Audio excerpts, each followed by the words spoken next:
If you have benefited from resources produced by G3 Ministries, would you consider donating to support us? Even a few dollars helps us to continue to publish free curricula, articles, podcasts, video resources, and more. Visit g3min.org/give or open the G3 app to give a one-time or monthly donation. Articles from G3 Ministries. The Culture-Changing Gospel, written and recorded by Scott Aniol.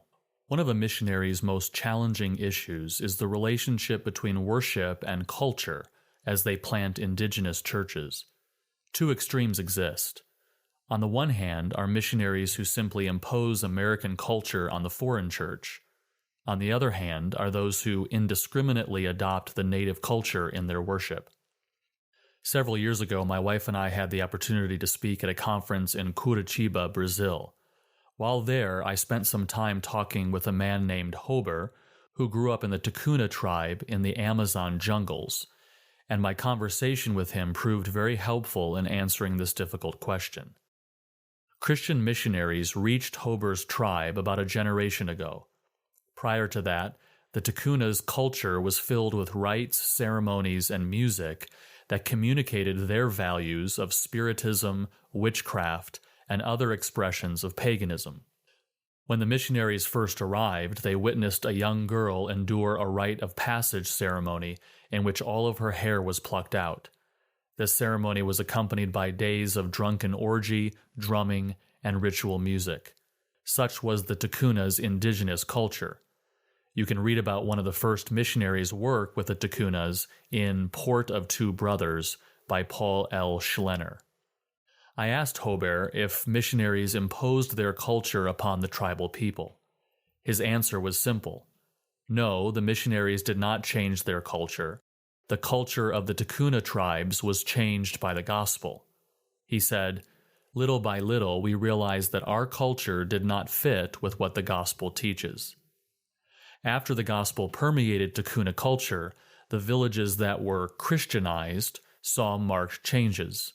They began to dress differently. Their music, rites, and ceremonies changed.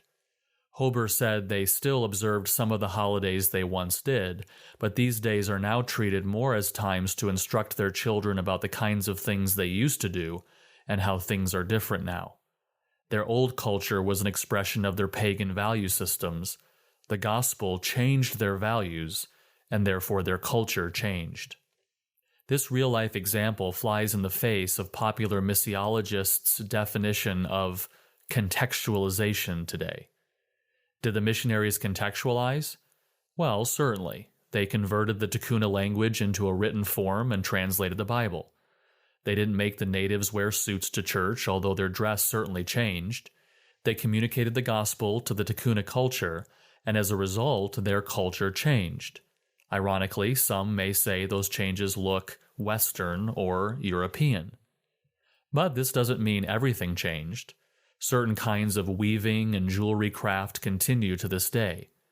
Hober said he believes it is actually the Christianized villages that are really preserving the wholesome folk culture of the Ticunas, not the unchristian villages.